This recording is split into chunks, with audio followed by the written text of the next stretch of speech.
하고 하셨고 아버지와 나는 하나이니라 라고 말씀하셨어요. 하나님이 어떤 분인지를 알려면 예수님을 보면 됩니다. 하나님 아버지와 예수님은 갈라지지 않았습니다. 하나님은 우리를 미워하고 예수님은 우리를 사랑하는 게 아니에요. 하나님이 우리를 사랑하는 게 아니라면 예수님도 우리를 사랑하지 않고 하나님이 우리를 구원하는 게 아니라면 예수님도 우리를 구원하는 게 아닙니다. 그러나 예수님이 우리에게 사랑을 증거하시고 우리를 구원하시고 용서하시고 정죄하지 않는 데에서 우리는 하나님을 볼 수가 있는 것입니다. 할렐루야. 그렇기 때문에 요한복음 1장에 우리가 하나님의 독생자의 영광을 보니 은혜와 진리가 충만하더라. 예수님은 하나님 아버지를 우리에게 보여주시기 위하여 오셨습니다. 그래서 예수님의 말씀 중에는 하나님에 대한 인간의 오해를 깨뜨리는 말씀들이 많습니다. 한두 가지가 아닙니다. 몇 가지만 예를 들면 탕자의 비유. 탕자의 비유는 아버지에 대한 오해를 깨뜨리기 위한 말씀입니다. 아버지에 대한 오해. 탕자가 집으로 돌아올 때 아버지가 받아주지 않을 거라고 생각하고 아버지가 심판하고 꾸중할 것이라고 생각했는데 아버지는 전혀 기대하지 않던 방법으로 그 아들을 맞아 주었다. 이것은 하나님 아버지에 대한 계시가 되는 것입니다. 또한 구하라 그리하면 주시리라. 너희가 아비된 자가 악할지라도 자식에게 좋은 것을 줄 줄 알거든 하물며 너희 천부께서 구하는 자에게 좋은 것을 주시지 않겠느냐. 이것은 하나님 아버지가 좋은 것을 주신다는 것뿐만이 아니고 하나님 아버지가 좋으신 하나님이라는 것을 보여주기 위한 것입니다. 그것뿐만이 아니고 간음하다가 잡혀온 여인에 대해서 예수님이 나도 너를 정죄하지 않는다. 이것은 예수님뿐만이 아니고 하나님이 정죄하지 않는다는 얘기. 정죄하는 자는 인간이, 돌을 던지는 자는 인간이에요. 그러나 예수님도 정죄하지 않고 하나님 아버지도 송사하지 않는다라고 했습니다. 하나님이 우리를 위하시면 누가 우리를 대적하리요. 이것은 예수 그리스도에 대한 믿음이 아니면 도저히 깨달을 수 없는 진리인 것입니다. 이것은 예수님 안에서만 우리가 납득할 수 있는 진리예요. 예수님을 모르는 자들은 하나님을 믿지 않지만 하나님을 두려워합니다. 하나님을 두려운 존재로 생각하고 그 두려움이 그들로 하여금 하나님을 멀리하도록 만드는데 그 두려움은 하나님이 주시는 두려움이 아니고 자기가 자기의 무지함과 불신으로 인해서 스스로 갖는 두려움입니다.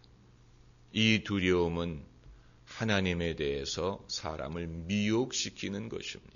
믿음으로 이끌지 못하고 진리로 이끌지 못하고 오히려 사람을 자기의 죄 중에 가두어 놓는, 어떻게 보면 지옥이라는 것은 이와 같다고 보면 됩니다. 하나님을 알지 못하는 인간이 스스로 가두어 놓는 것이 지옥은 그런 사람들이 가는 곳입니다. 오늘 성경 말씀도 이런 차원에서 우리가 이해를 해야 되는 것입니다.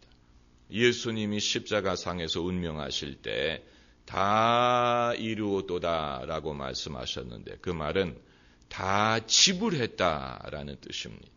우리의 죄값을 예수님이 다 100% 지불하셨습니다.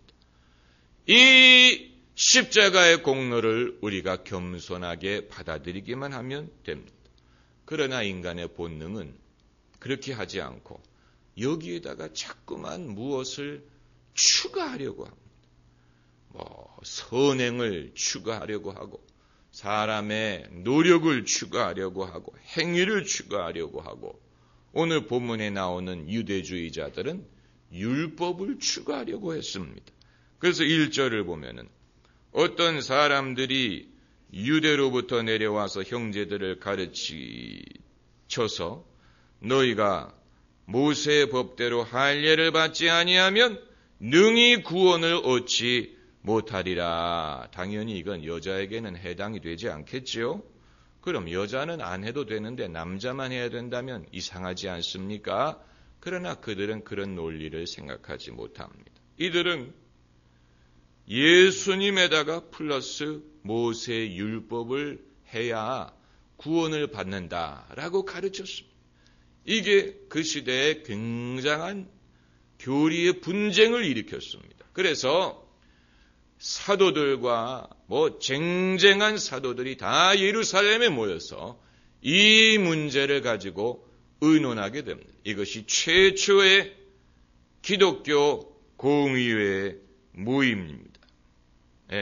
2000년 전의 일입니다마는 이와 비슷한 시험은 오늘날도 존재합니다. 하나님이 쉽게 만드신 것을 사람은 어렵게 만들려고 하고 하나님이 의롭다라고 하신 것을 사람은 불의하다라고 만들고 하나님이 깨끗하게 하신 것을 사람이 더럽다라고 말하려고 합니다. 이런 유혹은 기독교의 그 스펙트럼, 보수에서 진보에까지 이런 유혹이 존재합니다. 심지어 사람이 방언을 하지 못하면 구원받지 못한 것이다. 이런 말하는 사람도 있고요. 선행을 하고 또 좋은 일을 해야 구원을 받지 그냥 믿음으로 받겠느냐. 이것도 결국은 같은 맥락입니다.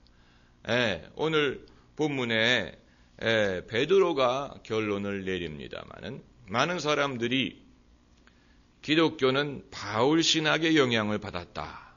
바울 신학의 영향으로 기독교가 오늘날 이렇게 됐다고 말하지만 오늘 본문 말씀을 보시면 베드로와 야고보가 주로 발언을 하고 바울은 증인으로 채택된 것뿐입니다.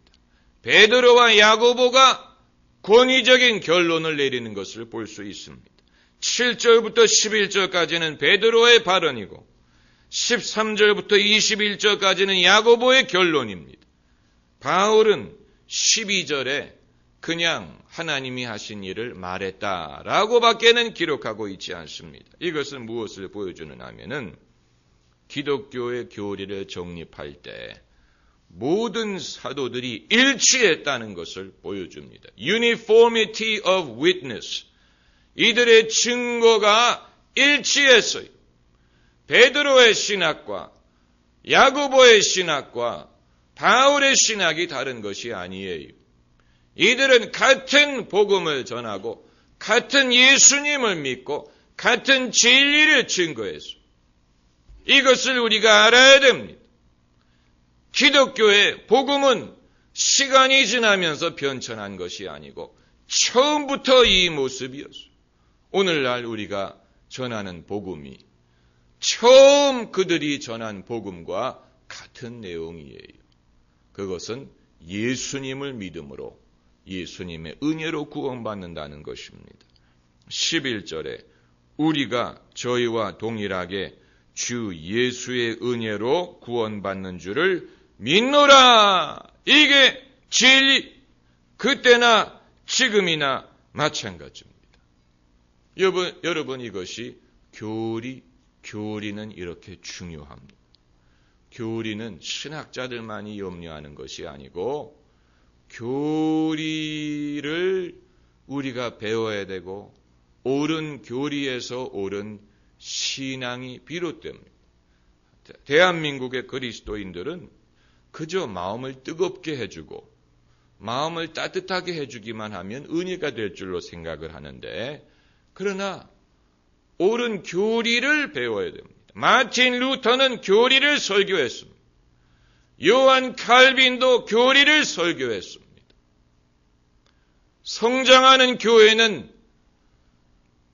강의 설교를 하는 교리를 배울 때 사람의 신앙이 자라납니다. 교리. 바울 서신은 전부 다 교리 얘기. 예수님의 비유는 교리를 쉽게 풀어서 설명한 것입니다. 그래서 10절 말씀을 보면은 그런데 지금 너희가 어찌하여 하나님을 시험하여 우리 조상과 우리도 능히 매지 못하던 멍에를 제자들의 목에 두려느냐. 멍에는 율법을 일컫는 말입니다. 멍에는 율법을 일컫는 말입니다. 다시 말하면 사람이 사람의 목에 멍에를 지우지 하나님이 지우시는 게 아니에요. 오히려 하나님은 사람이 지었던 멍에를 풀어주시는 분입니다. 예수님 말씀대로 수고하고 무거운 짐진 자들아 다 내게로 오라. 내가 너희를 쉬게 하리라. 내 짐은 가볍고 내 멍에는 쉽다. 내 멍에는 쉽다고 말씀하셨습니다. 놀라운 진리가 아닙니까? 그래서 마틴 루터가 말하기를 사랑을 하고 담대하게 살아라. 그래서 사랑을 하고 담대하게 살아라. Love and live boldly. 이것은 은혜가 뭔지를 아는 사람만이 말할 수 있는 것이고 은혜가 무엇인지 아는 사람만이 할 수가 있는 것입니다. 이것은 예수님의 은혜로 말미암는 것입니다. 할렐루야. 기도하십시다.